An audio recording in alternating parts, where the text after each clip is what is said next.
Hello everyone, and welcome to the Film Recaps. Today, I'm going to explain a fantasy adventure film called Pete's Dragon. Be ready for some spoilers ahead. The story begins with a young boy named Pete who is reading a book about a lost puppy called Elliot while on a road trip with his parents. Suddenly, a deer appears in the middle of the road, causing the car to crash, and Pete ends up being the only survivor. Grabbing his book and backpack, he runs deep into the forest, only to be surrounded by a pack of wolves. However, the wolves sense something unusual, become frightened, and retreat. Pete looks up and sees a large green dragon that, instead of harming him, appears to be curious.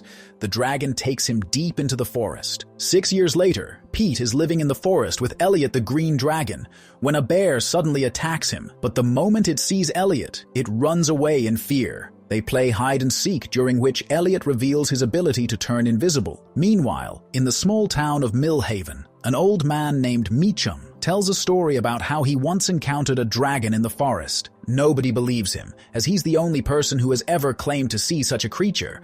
But his tale captivates local children. His daughter Grace, a forest ranger, is not convinced of his story either, and claims that she has known the forest and ventures there a lot, but has never seen any dragon. Pete and Elliot's out exploring when he sees Grace in the woods, searching for owls with her compass and some maps. He gets curious, watches her from afar, and follows her until they reach a clearing where a tractor is parked. Grace throws the tractor's key into the bushes to annoy Gavin, an ambitious lumberjack and the tractor's owner. That night, Pete returns to his home in the forest, a cave beneath a large tree where he sleeps beside Elliot. The next day, Pete returns to the same clearing and watches as Grace argues with Jack, Gavin's brother, and also her boyfriend about preserving the trees in that part of the forest. Meanwhile, Jack's daughter, Natalie, is getting bored of waiting for his father, then ventures outside of her car. She notices signs of someone nearby and, driven by curiosity, follows them into the woods. Pete moves fast as he is used to the forest,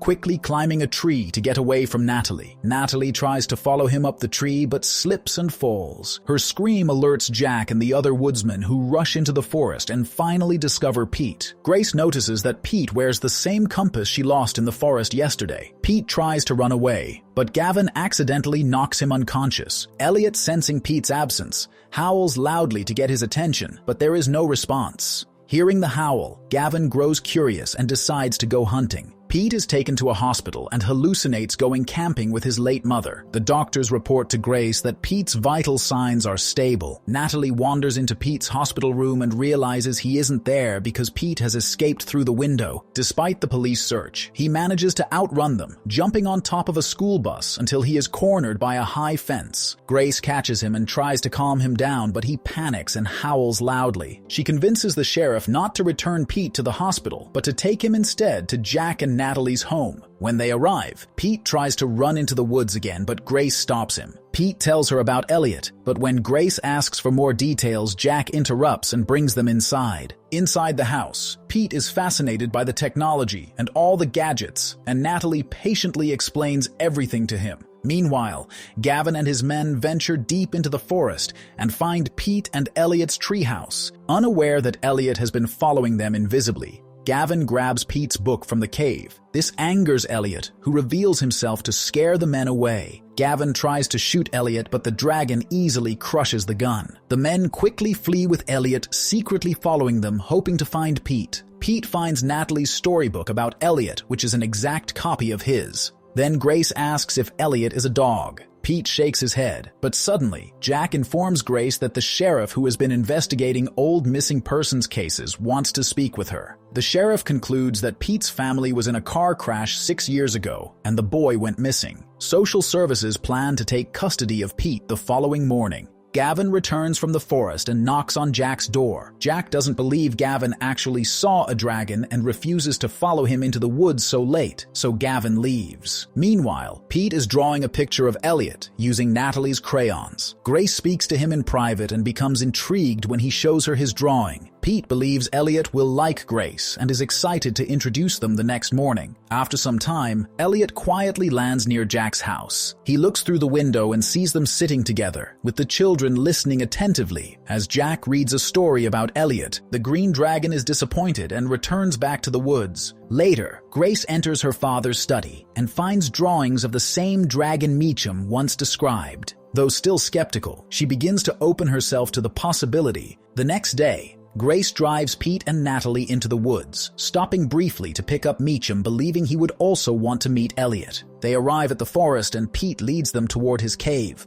Meanwhile, Jack receives a call from the sheriff, reminding him that Grace was supposed to deliver Pete to the social services team who are already waiting. Jack realizes Grace has returned to the forest and rushes there. Pete introduces Elliot to a shocked Natalie, Grace, and Meacham. Just as they are about to approach Elliot, Gavin and his hunting party arrive thinking the dragon is dangerous. In the chaos, Pete and Elliot's treehouse and cave are destroyed. Elliot is knocked unconscious and taken to the lumber mill with Jack, Grace, and the children. They lock Elliot in a large warehouse and do not allow anyone to approach the dragon. However, Jack has already called the sheriff and his team to handle the situation. Elliot briefly regains consciousness and wails in distress, calling out for Pete. Hearing the wails, Pete realizes Elliot is in danger and decides to help. With Natalie's assistance, Pete searches for a secret way into the warehouse. Meanwhile, Gavin and Jack hold off the sheriff who wants to see the creature. While the men argue, Pete and Natalie slip inside the warehouse and lock the door behind them.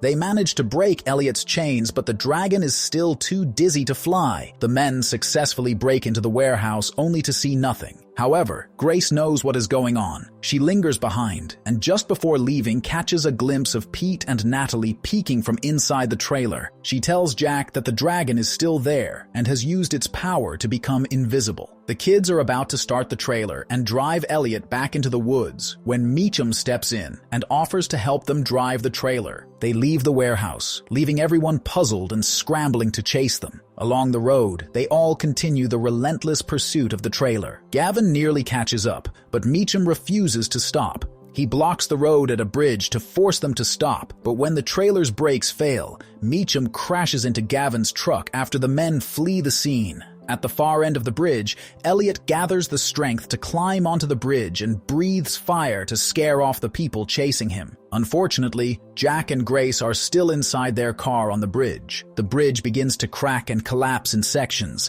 Gavin rushes to help save Jack and Grace, but as the destruction spreads, they too fall along with Elliot. They watch in horror as Elliot climbs up from below, safely carrying Jack and Grace on his back. They reunite and embrace, but Pete knows that Elliot cannot stay and wouldn't be safe near the city. He decides to fly off with Elliot, leaving Grace heartbroken. They return to their destroyed treehouse and cave, reflecting on everything that has happened. Elliot is saddened, knowing that although Pete wants to stay with him, his true place is among his own kind. He shows Pete a picture in the storybook of a family gathered around a campfire, suggesting that Pete deserves a life like that. Though deeply saddened, Pete agrees, and they fly back to Jack's backyard, just as Grace, Jack, and Natalie return from the forest. Grace is overjoyed to see Pete again, embracing and kissing him with love. Jack and Natalie are also thrilled to welcome him home as they watch Elliot flies off into the distance, leaving the town behind. Sometime later, life in the town returns to normal, except now everyone believes in dragons and Meacham no longer needs to tell his stories to prove it. Grace and Jack get married and adopt Pete. During the holidays, they travel north so Pete can visit Elliot, and there they see not just one, but many dragons flying peacefully through the skies. What do you guys think about this movie? Let me know in the comments below. And if you liked the video, please hit the like and subscribe to the channel for more content.